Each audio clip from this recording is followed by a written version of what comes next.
Hello everyone, and welcome to another episode of E.TV. And I'm lounging on the couch right now. You know why?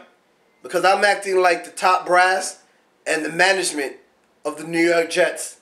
Because these guys are lounging on the couch with all the moves that they've made in the offseason, and the draft hasn't even occurred yet. Now, if you haven't heard of all the moves that they've made, E.TV is here to inform you. Now, they haven't even had the draft. But let's have a rundown of what they've done already. I mean, they've acquired the services of cornerback Antonio Cromartie from the San Diego Chargers, who last year, he only had 33 tackles, 10 pass defenses, and 3 picks, and who many regard as the second best cornerback to Revis Island, a.k.a. Darrelle Revis. Then they also went back to the west side and acquired the services of running back LaDainian Tomlinson. Granted, he's been in the NFL for 10 years, but still, he's coming off a season in which he had 223 carries, 730 yards, and 12 TDs.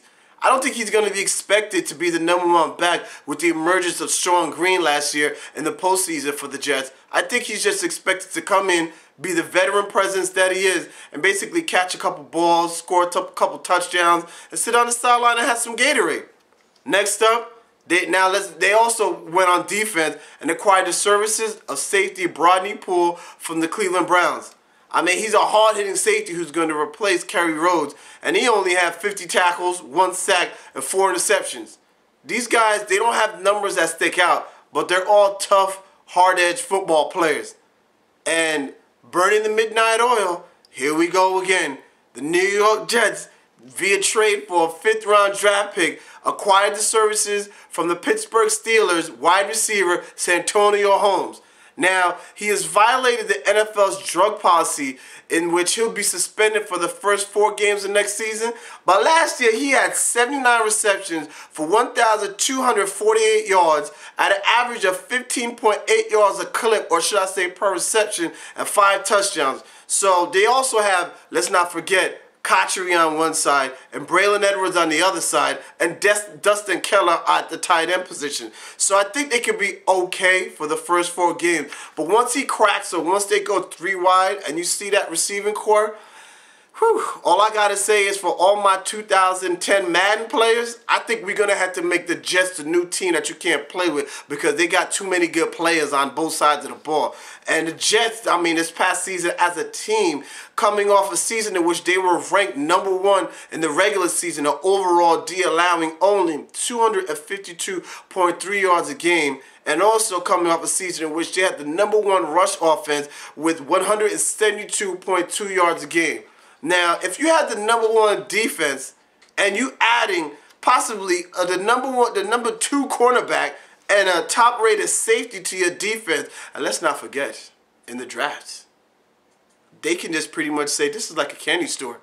Who do we want? Or what do we want?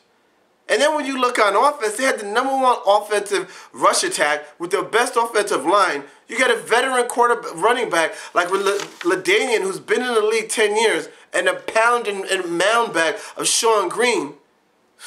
And then you got a rookie quarterback in Mark Sanchez, who he's going to come back in his 2nd year, and you pretty much gave him a Maserati in terms of all the toys that he has to play with.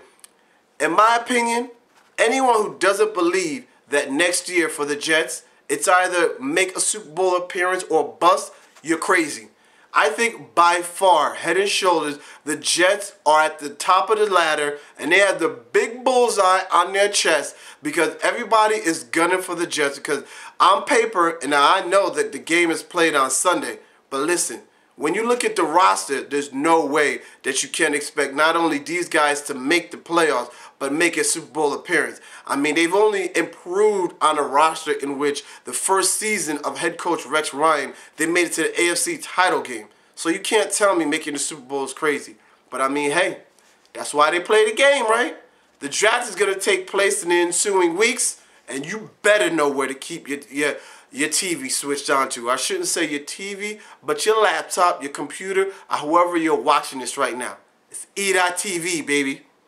Peace.